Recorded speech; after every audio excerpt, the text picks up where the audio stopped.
베를린에 가면 이제 꼭 봐야겠다고 생각한 것이 이제 두 가지가 있는데요. 아마 일반적으로 이제 베를린 여행 가시는 분들도 똑같이 생각하시는 내용일 것 같아요. 첫 번째는 그 도시 이제 한가운데 있죠. 사실 제가 처음 방문했을 때도 되게 뜬금없이 이렇게 있다라는 느낌이 들 정도였는데 바로 홀로코스트 메모리얼입니다.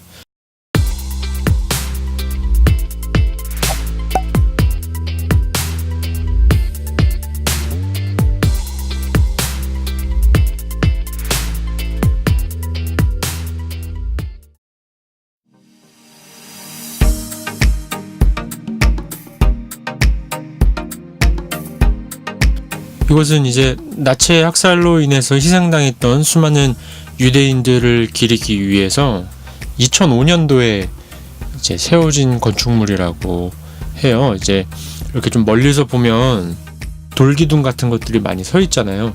그렇게 높아 보이지 않는데 막상 이 안으로 들어가 보면 점점 돌기둥이 높아져 가지고 제가 이제 완전히 파묻히게 됩니다.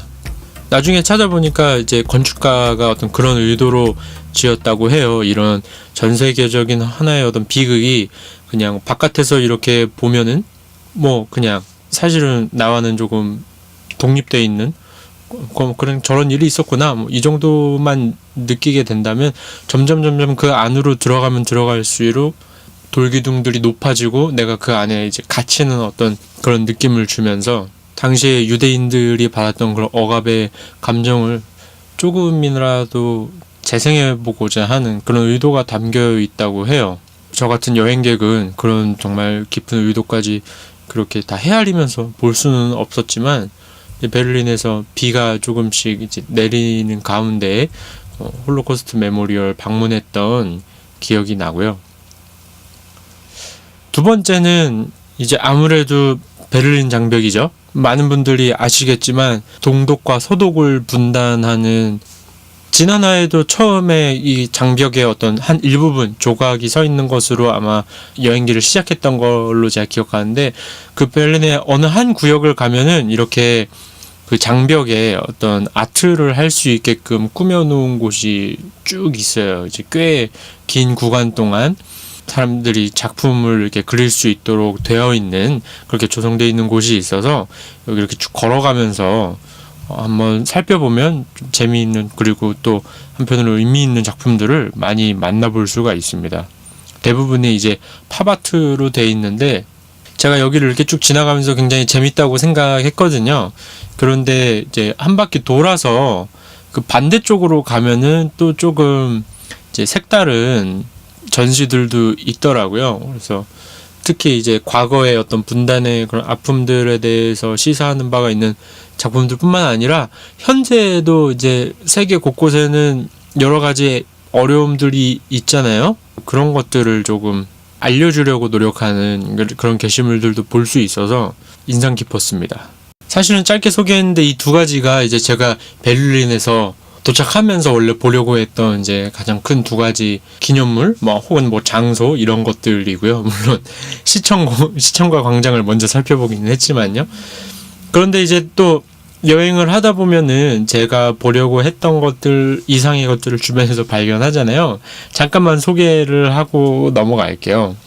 그 베를린 장벽 있는 광장에서 굉장히 재밌는 친구들을 많이 만났는데 이분은 이제 인도 사람인데 그 여행을 온 거예요. 그런데 이제 제가 조금 한국인들 다 여행 다니면 DSLR 갖고 다니잖아요. 이제 저도 DSLR을 이렇게 들고 있었는데 제가 좀 이렇게 사진기가 좋아 보이니까 와가지고 내가 이 장벽 앞에서 덤블링을 할 건데 그거를 사진을 좀 찍어달라고 그러더라고요. 그래서 알겠다 하고 찍어줬어요. 그래서 사실은 제가 여러분에게는 이 한 컷만 소개를 드리지만 이렇게 연속 촬영으로 해가지고 이렇게 덤블링 하는 거를 쭉 찍어서 이분 이메일로 이제 보내드리고 했었는데 뭔가 이 퍼포먼스가 의미 있는 거냐 굳이 이제 베를린 장벽 앞에서 이렇게 하니까 근데 꼭 그렇지는 않다고 하더라고요. 또 이런 친구들이 있는가 하면은 스케이트보더들이죠. 네, 이제 청소년들 나와가지고 이렇게 텀블링하고 하는 것들을 또 찍어줬더니 뭐 마음에 든다고 사진을 보내달라고 하더라고요. 그래서 또 이메일 주소를 받아서 보내줬던 기억이 나고요. 이 전날까지는 조금 비가 왔다면 오늘 이날 날씨가 너무 좋아가지고 이렇게 나와서 휴식을 즐기고 있는 사람들도 많이 볼 수 있었습니다. 버스킹도 이제 하고 있고요. 그리고 구경하는 사람들도 있고요. 뭐 이런 사진들은 다 나름대로의 양해를 구하고 찍은 거예요. 그러나 이제 어떤 프라이버시를 위해서 조금은 제가 흐림 처리를 했습니다.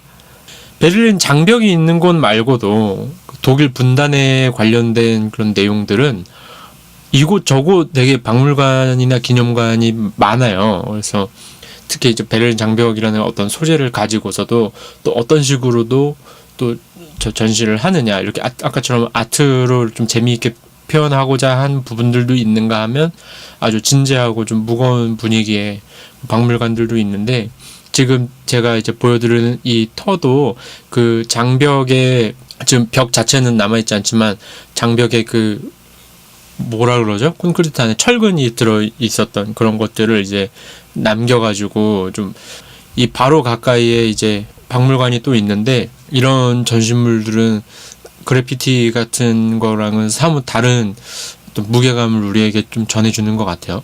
박물관 안에서 좀 볼 수 있었던 전시물이고, 제가 박물관에서 이제 분단 당시 그리고 사람들이 벽을 허물어 달라고 시위하는 그런 장면들, 그리고 정말 처음으로 벽이 무너질 때 그 사람들이 어떤 환호하고 이제 폭죽 터트리고 좋아했던 그런 것들을 이제 짧게 한 10분 정도로 약간 짧은 다큐멘터리처럼 해놓은 영상을 봤는데 너무 감명 깊었고, 제가 이때 이제 생각했던 것들은 물론 이제 남북한 문제도 있죠, 우리나라도. 근데 그런 것보다도 이 좀 맞물려서, 제가 내셔널 지오그래피 이제 구독하는데 이 당시에 그런 칼럼들도 되게 많았고, 물론 이 당시는 아니죠, 여행 전이죠. 칼럼들도 많았고, 그 자유에 대해서 좀 생각해 보게 되더라고요. 이제 세상에는 지금도 지금 이 시간에도 자유롭지 못한 생활을 하시는 분들이 있고, 그 타인의 자유를 억압하는 사람들도 있고, 그리고 어떤 자유를 갈망하는 그런 인간의 모습들이라든가 이런 것들에 대해서 많은 고민을 좀 하게 됐습니다. 너무 추상적이고 개인적인 의견이라서 여기에서는 뭐 굳이 여행기니까 이렇게 다루지 않도록 하겠지만, 그런 것들을 좀 느꼈어요. 그래서 여러분들도 혹시 베를린 장벽이나 이런 전시물들을 보면서 특별히 떠오르시는 게 있다면 댓글로 남겨주시면 좋을 것 같습니다. 이렇게 그 당시 이제 분단돼 있던 어떤 터를 완전히 상태 그대로 보존하고 있는 것들도 좀 볼 수가 있었습니다. 그 베를린 장벽의 일부가 우리나라에 들어왔잖아요. 저쪽에 이제 전시돼 있다고 해서 왔을 때 한번 보러 갔었는데, 거기에 또 어떤 이제 여러분들 아시겠지만 그 그래피티 그리는 그것 때문에 좀 훼손이 돼서 많은 이제 논란이 됐었어요.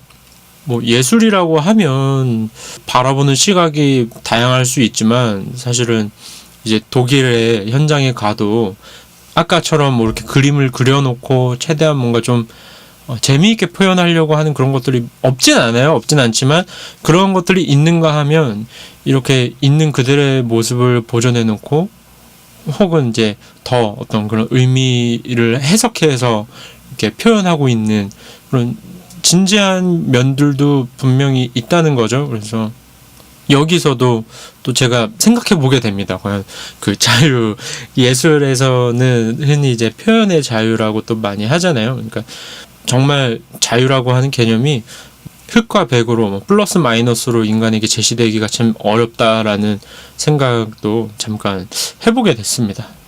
저도 한편으로 음악을 하는 예술 분야에 좀 종사하는 사람으로서 뭐 사실 그런 식의 표현의 자유라든가 그런 식의 표현 방법에 이렇게 공감하지는 않아요. 동의하기 어려운데, 뭐 잘 모르겠습니다. 뭐 여러 가지 생각을 갖고 계시는 분들이 있으니까.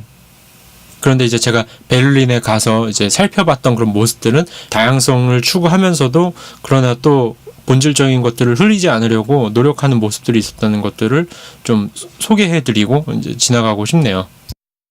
제가 호스텔을 썼는데요. 그 호스텔이 이제 1인실이 아니라 한 호실에 한 6명 정도가 들어가는 그런 방을 줬어요. 그런데 이제 혼성이었거든요. 이제 뭐 여행하다 보면은 혼성인 숙소들도 되게 많이 있어요. 뭐 같은 방 안에서 이제 남녀가 생활하는 거지만 뭐 어쨌든 자 프라이버시는 알아서 하고 뭐. 근데 제가 이제 여행을 다니니까 더 그랬는지 복도에서 마주치는 사람들마다 다 인사를 하고 다녔거든요. 그래서 뭐 하이 헬로 뭐 인사를 하고 다녔는데 그 방에서 만난 친구들한테도 제가 이제 계속 인사를 하니까 이 친구들도 이제 저를 호감 있게 생각했나 봐요. 그래서 저녁 시간에 저는 다 둘러보고서 이제 원래는 저녁에는 할 게 없어서 쉴라 그랬는데 자기들 나갈 건데 같이 가지 않겠냐고 해서 흔쾌히 이제 같이 동행을 합니다. 그래서 저녁 시간에 베를린에서 바에 가서 이제 한잔하면서 많은 이야기들도 나누고 프랑스에서 이제 놀러 온 여자친구들이었는데 지금 카드 깔려 있는 거 보시죠. 이제 친구들이 그런 보드게임 같은 걸 되게 좋아해서 이 카드 맞추는 것도 하고 그 주사위 가지고서 이렇게 하는 것도 있었는데 제가 하는 방법을 까먹었어요. 그래서 나중에 물어봐야겠어요. 지금도 가끔 이제 페이스북에서 연락을 주고받고 있는데 사실은 이제 저도 영어를 이렇게 곧잘하는 편이 아니고 이제 대부분 이제 프랑스 친구들도 그렇게 영어에 익숙한 편은 아닌 모양이더라고요. 물론 사람마다 다른 거지만 그래서 이 친구들도 조금 이제 부족한 영어 실력을 가지고 그런데 차라리 이게 나은 게 제가 영어를 잘 못하는데 상대방이 너무 이제 영어를 잘하시는 분들이면 오히려 대화하기가 힘들어요. 왜냐면 그 사람들은 그냥 자연스럽게 이야기한다고 하지만 그게 저한테는 너무 어려운 표현이니까. 그런데 내가 구사하는 언어를 쉽게 말한다는 게 사실 굉장히 어렵거든요. 그 여러분들도 한번 한국어를 좀 쉽게 사용해야지라고 하면 되게 막연하실 거예요. 근데 서로 조금 영어가 딸리니까 오히려 대화가 되는 거죠. 그리고 이런 카드나 주사위 같은 보드게임이 오히려 굉장히 우리에게 좋은 그 같은 이제 친구 관계를 맺기에 아주 좋은 그런 도구가 됐습니다. 그래서 그 독일에서 이 친구들이랑 같이 이제 놀고 구경도 다니고 하다가 헤어지는데 그 페이스북을 주고받았어요. 제가 방금 말씀드렸지만. 그래서 제 여행 코스가 어쨌든 그 모로코까지 이제 가는 거니까 어쨌든 프랑스를 거치게 될 텐데 혹시나 이제 도시를 방문하게 되면 연락을 하겠다. 그럼 언제든지 연락해라. 이렇게 해서 이제 헤어지게 된 거죠. 그런데 아니나 다를까 제가 이제 중요하게 이렇게 언급하는 이유는 나중에 다시 만났기 때문이겠죠. 그래서 프랑스에서의 그런 에피소드들도 여러분 기대해 주시면 좋을 것 같습니다. 프랑스에서 다시 이 친구들을 이제 만나게 될 거라는 거 여러분들도 기억을 해 두시고 있다가 등장하면은 다시 나왔네 해주시면 좋겠죠. 베를린을 벗어나서 제가 이제 가려고 했던 곳은 체코예요. 체코로 이렇게 이제 남부를 쭉 내려가서 체코로 빠져나가려고 하는데 그러려면은 이제 큰 도시를 지나야 되는 게 일단 드레스덴을 지나야 하고요. 그런데 제가 드레스덴으로 바로 가지 않고 중간에 어느 한 곳을 또 들렀다가 가거든요. 그곳에 대해서 말씀을 드릴게요. 여기가 어디냐면 크롬라우라고 하는 곳이에요. 굉장히 느닷없이 숲이죠. 크롬라우라고 하는 곳인데 여기 뭐가 있냐면 여러분들 막 여행 사진 같은 거 즐겨 보시는 분들에만 알 수도 있는 곳이에요. 일단은 이렇게 굉장히 풍경이 좋죠. 아름다운 이제 풍경이 좋죠. 여기가 캠핑장으로 조성되어 있는데 진짜 캠핑하러 오면 엄청 좋을 것 같더라고요. 그래서 트레일 차를 끌고 왔거나 뭐 텐트 가지고 막 오시는 분들 되게 많던데 뭐 저는 여기 숙박까지 할 그 상황은 아니었어서 구경하고 갔지만 자 요건데 그 제가 사진이 굉장히 허접해서 여러분들이 못 알아보실 수 있지만 그 소리 악마의 다리라고도 불립니다. 이제 독일에 있는 라코츠 다리라고 하는 곳을 제가 한번 방문을 해봤어요. 사진이 너무 발사진이어서 그냥 인터넷에서 저작권 프리인 사진을 좀 가져왔는데 이렇게 그 수면에 비치면 완전히 동그란 모양이 되는 굉장히 이쁜 다리입니다. 그런데 그렇게 사진 찍기가 정말 힘들더라고요. 그래서 저에게 최선은 한 요 정도였던 것 같아요. 인터넷에서 이렇게 사진 막 찾아보다 보면은 저 위에 막 사람이 점프하고 있는 그런 것도 있는데, 글쎄요, 이제 제가 가보니까 다리에 올라가게끔은 안 돼 있어요. 조금 난간이나 이런 게 없어서 위험해 보이기도 하고, 그래서 출입을 이제 가로막고 있는데, 독일 분들도 굉장히 이제 여기 인증샷 찍으러 많이 오시는 것 같더라고요. 진짜 경치 좋고 여기서 진짜 캠핑을 할 수 있으면 아주 좋을 것 같은데, 아쉬운 거는 좀 대중교통으로 가기는 좀 어렵다는 거. 그래서 저는 제 여행의 장점을 100분 활용해서 이렇게 방문을 하게 됩니다. 아직까지 축구 이상에게 받은 타이어 앞에 잘 가지고 있고요. 교체 아직 하지 않고. 그래서 이렇게 베를린에서의 일정을 마치고 소중한 인연들을 만나고 이제 다시 독일 남쪽으로 내려가게 됩니다. 이때 만났던 우리 프랑스 소녀들 언제 다시 만나게 될지, 그리고 또 이 타이어는 대체 언제 교체를 할지 여러분들 계속 기대해 주시면 좋을 것 같습니다. 구독과 좋아요도 부탁드리고요. 다음 여행기에서 또 뵙도록 하겠습니다. 감사합니다.